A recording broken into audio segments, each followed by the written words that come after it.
وخلق منها زوجها وبث منهما رجالا كثيرا ونساء واتقوا الله الذي تساءلون به والأرحام إن الله كان عليكم رقيبا يا أيها الذين آمنوا اتقوا الله وقولوا قولا سديدا يصلح لكم أعمالكم ويغفر لكم ذنوبكم ومن يطع الله ورسوله فقد فاز فوزا عظيما أما بعد فإن أصدق الحديث كتاب الله وخير الهدي هدي محمد صلى الله عليه وعلى آله وسلم وشر الأمور محدثاتها فإن كل محدثة بدعة وكل بدعة ضلالة وكل ضلالة في النار.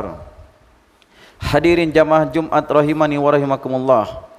Datang dalam sebuah hadis yang diriwayatkan oleh Al-Imam Al-Bukhari dan Imam Muslim dari sahabat Abu Hurairah radhiyallahu taala anhu. Sesungguhnya Rasulullah sallallahu alaihi wasallam bersabda, "Ijtanibu as-sab'al mubiqat." Jauhilah oleh kalian 7 perkara yang membinasakan. Hadis ini adalah berupa perintah dari Nabi sallallahu alaihi wasallam untuk menjauhi 7 perkara yang sifat dari 7 perkara ini membinasakan. Ketika Nabi sallallahu alaihi wasallam menyebut ijtanibu, jauhilah. Kalimat ijtanibu itu artinya jauhi sejauh-jauhnya. Jangan sampai bertemu dengannya. Karena kalimat ini yaitu kalimat junub, itu adalah kalimat yang sifatnya menjauh, itu bertolak belakang. Seperti 2 mata uang, yang satu ke arah barat, maka yang satunya ke arah timur. Maka demikianlah pula antara kita dengan 7 perkara ini, menjauhinya. Kalau 7 perkara ini berada di sebelah barat, maka hendaklah kita menjauh menuju ke arah timur, agar kita tidak bertemu dengannya. Jangankan melakukan 7 perkara ini, mendekati saja tidak boleh. Karena itu Rasulullah sallallahu alaihi wasallam bersabda, "Ijtanibu as-sab'al mubiqat." Jauhi oleh kalian 7 perkara, yang mana 7 perkara ini mubiqat, membinasakan. Ini adalah sesuatu yang jika hamba terjatuh pada salah satu saja dari perkara ini, apalagi dia terjatuh dan masuk ke dalam 7 perkara ini, maka ini sesuatu yang akan membinasakan dunia dan akhiratnya. Karena itulah Nabi sallallahu alaihi wasallam memperingatkan, ijtanibu, jauhilah oleh kalian 7 perkara yang membinasakan. 7 perkara ini Nabi sallallahu alaihi wasallam sebutkan ijtanibu, jauhi oleh kalian, karena sifat dari 7 perkara ini membinasakan. Dan demikianlah di dalam kaidah agama kita disebutkan di dalam Al-Quran, terhadap perkara yang akan membinasakan itu, kalau kita tidak ingin terjatuh padanya, maka jangan kita mendekat. Kapan kita mendekat, maka kita cenderung untuk jatuh dan larut di dalamnya. Karena itu kaidah di dalam agama kita, tilka hududullah fala taqrabuha, itu adalah batasan-batasan Allah dan jangan kalian mendekatinya. Dalam perkara yang sifatnya haram atau larangan, maka jangan kita mendekat. Karena kapan kita mendekatinya, kita cenderung untuk jatuh dan masuk ke dalam perkara tersebut. Ketika Rasulullah sallallahu alaihi wasallam menyebutkan ijtanibu as-sab'al mubiqat, jauhi oleh kalian 7 perkara yang membinasakan. Ini sabda Nabi sallallahu alaihi wasallam ditujukan kepada para sahabatnya. Beliau mengingatkan kepada mereka. Maka lihat bagaimana sifat dari para sahabat Nabi sallallahu alaihi wasallam ketika mereka mendengar hal yang seperti ini, langsung mereka berkata, kata mereka, "Wa ma hunna ya Rasulullah?" Apa itu 7 perkara yang membinasakan? Lihat sifat orang-orang yang baik, yang ingin selamat, yang ingin terbebas dari perkara yang membinasakan dia, maka dia ingin mengetahuinya agar dia bisa menjauhinya. Makanya Rasulullah sallallahu alaihi wasallam berkata, setelah memperingatkan kepada mereka, maka para sahabat pun bertanya, "Wa ma hunna ya Rasulullah?" Apa itu 7 perkara yang membinasakan? Apa itu 7 perkara yang membinasakan? Mereka ingin mengetahuinya agar mereka tidak terjatuh dalam perkara yang membinasakan ini. Itulah sifat seorang mukmin. Karena itu apabila diperingatkan terhadap sesuatu, hendaknya kita bergembira walaupun sesuatu itu ada pada diri kita, karena peringatan itu akan bermanfaat bagi orang-orang yang beriman. Setelah para sahabat bertanya, "Wa ma hunna ya Rasulullah?" Apa itu 7 perkara yang membinasakan? Maka Rasulullah SAW pun menjawab, kata beliau, asyirku billah. Ini yang pertama kali beliau sebutkan perkara yang membinasakan adalah asyirku billah, perbuatan mempersekutukan Allah Subhanahu wa taala. Dan yang kedua, as-sihr wasihru, yaitu perbuatan sihir. Perbuatan sihir itu adalah perkara yang membinasakan. Dan yang ketiga, yaitu waqatlun nafsi haramallahu illa bil haqq, membunuh jiwa yang diharamkan oleh Allah Subhanahu wa taala kecuali dengan cara yang benar. Dan yang keempat, wa aklur riba, yaitu memakan harta riba. Dan yang kelima, wa aklu malil yatim, memakan harta anak yatim. Dan yang keenam adalah wa tawalli yaumaz zahaf, dia lari dari medan perang ketika sudah bertemu 2 musuh. Dan yang terakhir, yang ketujuh, Nabi SAW sebutkan wa qadzful muhsanatil mu'minatil ghafilat, yaitu dia menuduh wanita yang baik-baik, yang beriman, dan dia lalai dari melakukan maksiat, dia tuduh bermaksiat kepada Allah Subhanahu wa taala. Ini adalah di antara dosa yang membinasakan. Maka kita lihat dari 7 perkara ini, yang pertama kata Nabi SAW, asyirku billah, yaitu perbuatan kesyirikan kepada Allah Subhanahu wa taala.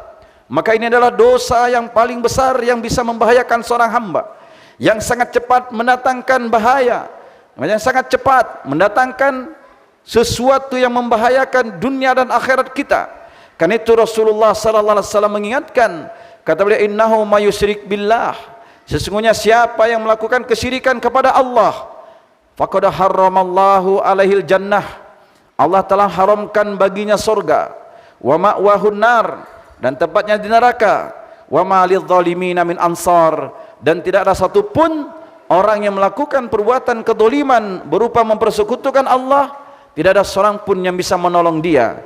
Karena itulah perbuatan dosa mempersekutukan Allah Subhanahu wa taala itu tidak akan diampuni sepanjang dia meninggal dalam keadaan tidak bertobat kepada Allah Subhanahu wa taala. Dan itu Allah Subhanahu wa taala berfirman, wa may yusyrik billah, dan siapa saja yang melakukan kesyirikan kepada Allah. Atau dalam ayat lain Allah berfirman, innallaha la yaghfiru ayyushraka bih wa yaghfiru ma duna dzalika liman yasha, sesungguhnya Allah Subhanahu wa taala tidak akan mengampuni dosa perbuatan mempersekutukan Allah Subhanahu wa taala, dan Allah akan mengampuni dosa selain daripada kesyirikan tersebut bagi siapa yang Allah kehendaki.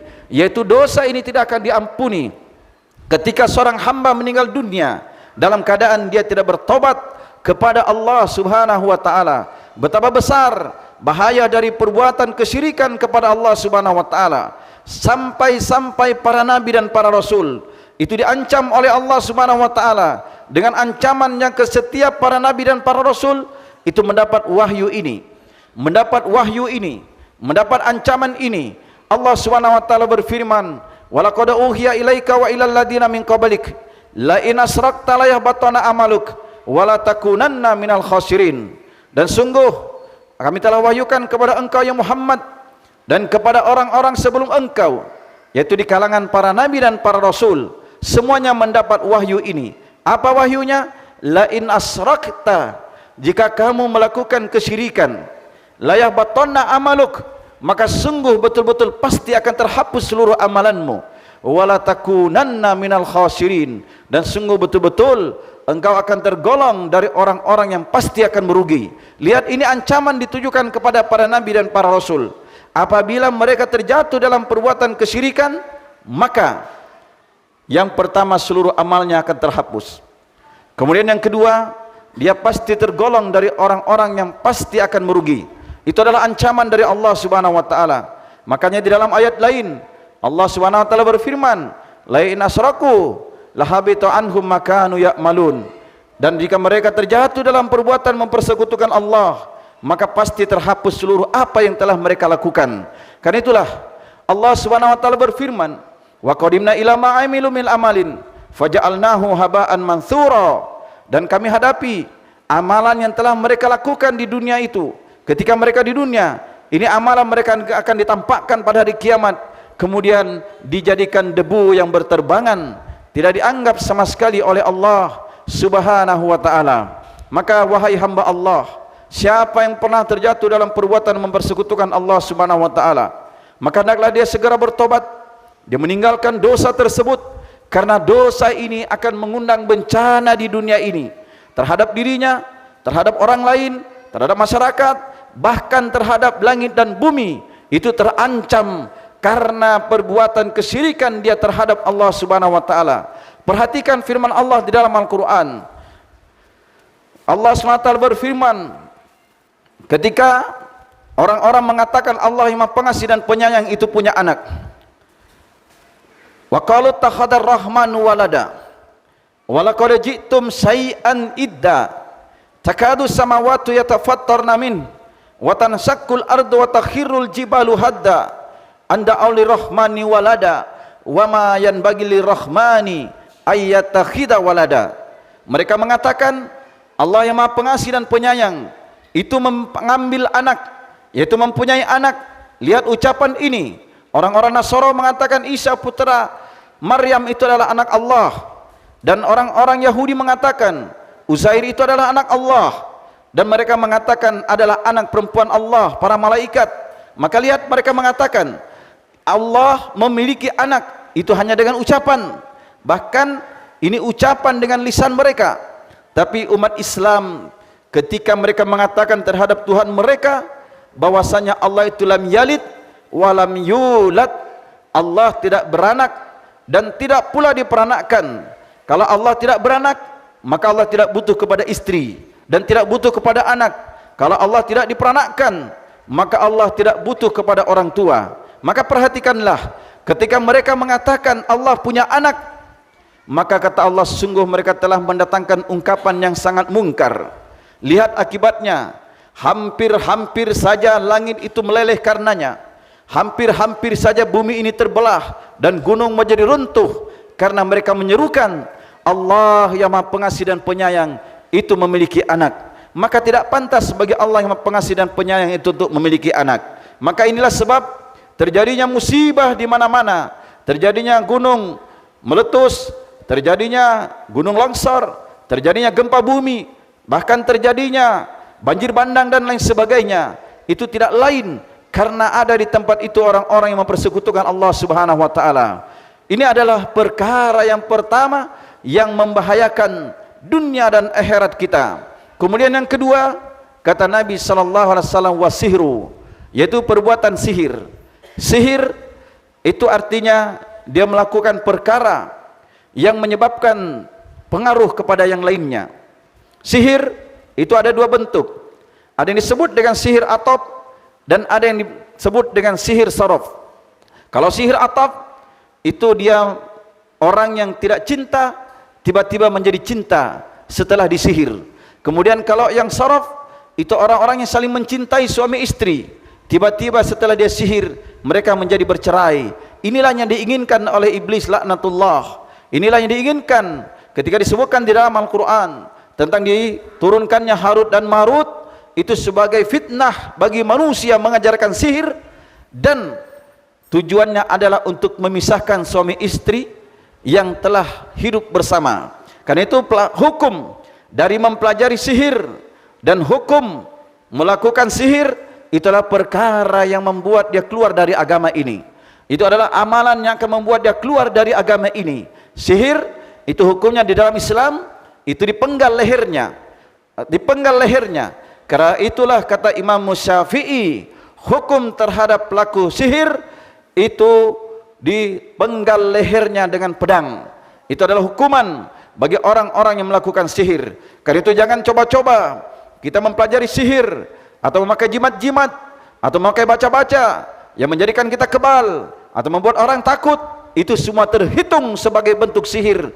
Maka ini hukumnya mempelajarinya mengkafirkan dia, dan mengajarkannya pun menyebabkan dia keluar dari agama. Ini secara hukum yang dijelaskan di dalam agama kita.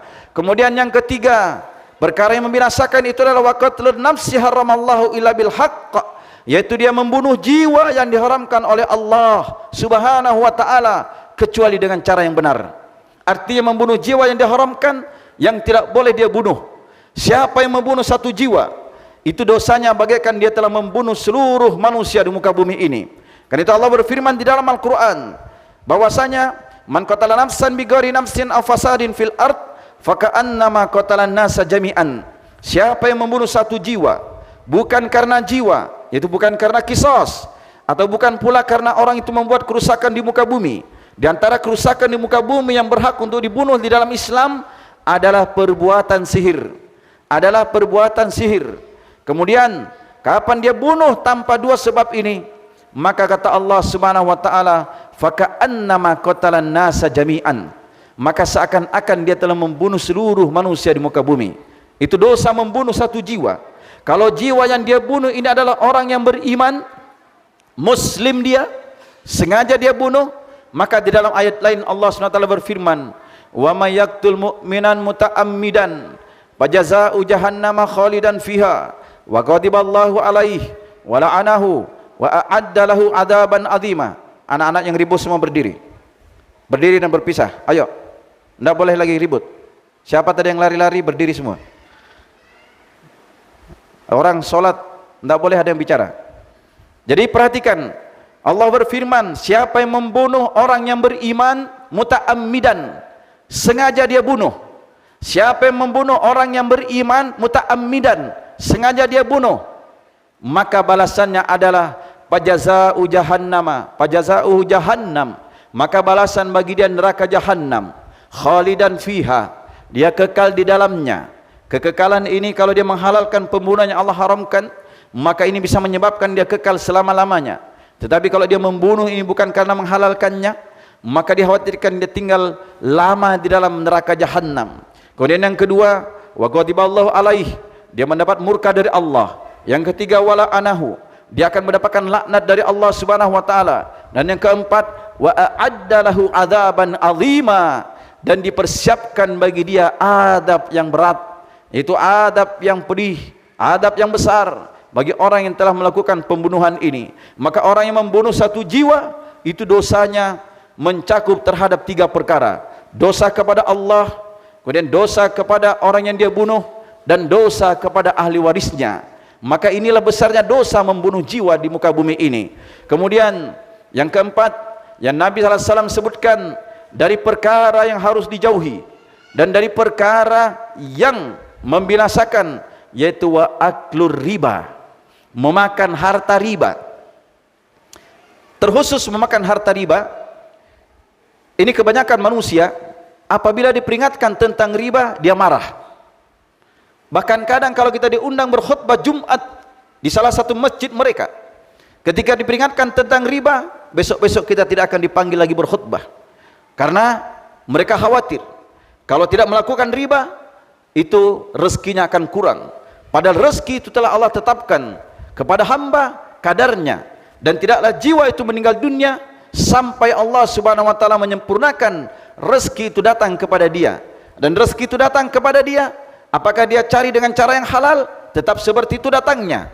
Apakah dia cari dengan cara yang haram, tetap seperti itu datangnya. Karena rezeki seorang hamba itu telah diatur dan telah ditetapkan oleh Allah Subhanahu wa taala. Karena itu Allah SWT memperingatkan di dalam Al-Quran, innal alladzina yakuluna riba la yakumuna illa kama yakumu alladzi yatakhabbathu syaitan minal mas, yaitu orang-orang yang memakan riba. Orang-orang yang memakan riba tidaklah dia berdiri kecuali seperti berdirinya orang-orang yang kesurupan karena kemasukan syaitan. Orang-orang yang kesurupan karena kemasukan syaitan. Ini tafsirnya kata para ulama, ketika dia dibangkitkan di padang mahsyar, itu dia akan seperti orang yang kesurupan. Ini akibat dari perbuatan memakan riba. Bahkan orang yang memakan harta riba, itu kata Nabi SAW dalam riwayat Muslim, la'ana Rasulullah sallallahu alaihi wasallam akila riba wa mukilahu wa katibaih wa sahidaih hum wa qala hum sawa. kata Nabi SAW bahwasanya Rasulullah SAW melaknat. Rasulullah SAW melaknat orang yang memakan riba, orang yang memberikan makan dengan riba. Kemudian dua orang penulisnya, yaitu penulisnya, katibnya, dan dua orang saksinya. Itu orang yang makan riba, yang memberi makan dengan riba, orang yang menulisnya, dan dua orang saksinya. Waqala, maka Nabi SAW berkata, hum sawa, mereka itu memiliki hukum yang sama. Apakah kita bekerja di tempat riba itu hanya sebagai pencatatnya, atau hanya sebagai pelaksananya, atau hanya sebagai penyebabnya, atau hanya tukang promosinya, maka hum sawa, mereka itu sama akan mendapatkan laknat. Mereka itu dilaknat. Bahkan tidak ada dosa yang diajak perang oleh Allah Subhanahu wa taala dan Rasulnya, diumumkan perang oleh Allah dan Rasulnya di dalam Al-Quran, kecuali adalah dosa riba. Adalah dosa riba. Allah ingatkan di dalam surat Al-Baqarah ayat ke-278 dan 279, ya ayyuhalladzina amanu taqullah wa daru ma baqiya minar riba. Wahai orang-orang yang beriman, bertakwalah kalian kepada Allah dan tinggalkanlah sisa dari perbuatan riba. Sisa dari perbuatan riba. In kuntum mu'minin, kalau kalian memang betul-betul orang yang beriman. Artinya kalau ada keimanan di dalam hati kalian, maka tinggalkanlah sisa dari perbuatan riba tersebut. Kemudian lanjutannya, fa illam taf'alu fa'danu biharbi minallahi wa rasulih. Dan apabila kalian tidak melakukannya, artinya kalian tidak melakukan, meninggalkan sisa riba, fa'danu, maka umumkanlah biharbi minallahi wa rasulih, yaitu peperangan dari Allah dan Rasulnya. Lihat, diumumkan perang dari Allah dan Rasulnya. Bagi siapa? Bagi orang yang memakan riba, dan orang yang memberi riba, orang yang menjadi penulisnya, orang yang menjadi saksinya. Mereka tidak mau meninggalkannya, maka perhatikanlah, diumumkan peperangan dari Allah Subhanahu wa ta'ala. Ini adalah perbuatan riba. Kan itu riba? Itu di antara 73 cabang dosa, kata Nabi. Riba ini memiliki 73 cabang dosa. Yang paling rendahnya dari dosa riba ini adalah bagaikan seorang anak yang telah menggauli ibunya sendiri. Itu adalah di antara dosa riba. Bahaya dari dosa riba ini, siapa yang ingin ketika ada yang melihat orang berzina dengan orang lain, maka itu tentu orang akan marah. Tetapi bagaimana kalau ada seorang anak yang menzinahi ibunya sendiri? Maka pasti kita jijik dan tidak senang dan tidak suka terhadapnya. Lalu bagaimana dengan perbuatan riba ini? Riba itu adalah dosa yang kata Nabi yang paling ringannya di antara 73 cabang dosa riba. Kemudian yang berikutnya, kata Nabi SAW, wa aklu malil yatim, dan memakan harta anak yatim. Memakan harta anak yatim ini adalah orang anak yang ditinggalkan orang tuanya telah meninggal dunia. Dia memiliki harta warisan, kemudian ada orang yang mengelolanya, dia makan harta anak yatim tersebut, atau dia mencari dana mengatasnamakan anak yatim untuk dirinya, maka ini dihitung sebagai makan harta anak yatim. Allah berfirman di dalam Al-Quran, innalladzina ya'kuluna amwalal yatama, sesungguhnya orang-orang yang memakan harta anak yatim, tidaklah dia memakan di dalam perutnya, kecuali dia memasukkan api ke dalam perutnya. Wasayaslawna sa'ira, dan kelak di akhirat mereka akan disiksa dan ditimpa oleh api yang sangat besar, yaitu api neraka. Kemudian yang terakhir, sebelum terakhir, disebutkan bahwasanya dosa yang harus dijauhi, yaitu meninggalkan pasukan ketika telah terjadi pertemuan dua musuh. Itu orang yang lari dari medan perang ketika bertemu dua musuh di dalam jihad, maka ini dosanya juga dihitung sebagai perkara yang membinasakan. Kemudian yang terakhir sekali, Nabi SAW ingatkan, wa qadful muhsanatil mu'minatil ghafilat, dia telah menuduh perempuan yang beriman yang menjaga kehormatan dirinya dan dia lalai dari melakukan maksiat, maka dia tuduh dengan perbuatan keji. Ya, kadang ada sebagian manusia ketika melihat wanita bercadar, maka dia bilang, oh itu dia menghindarkan dirinya dari kejelekannya, dia telah melakukan ini dan itu, dia tuduh macam-macam. Maka tuduhan ini adalah dosa besar dan akan membahayakan bagi orang yang menuduhnya, dan lain sebagainya dan lain sebagainya. Aqulu qouli hadza wastaghfirullah li wa lakum innahu huwal ghafurur rahim. Alhamdulillah wassalatu wassalamu ala rasulillah wa ala alihi wa sahbihi wa man walah, amma ba'd. Allahumma shalli ala Muhammad wa ala ali Muhammad kama shallaita ala ali Ibrahim innaka Hamidum Majid.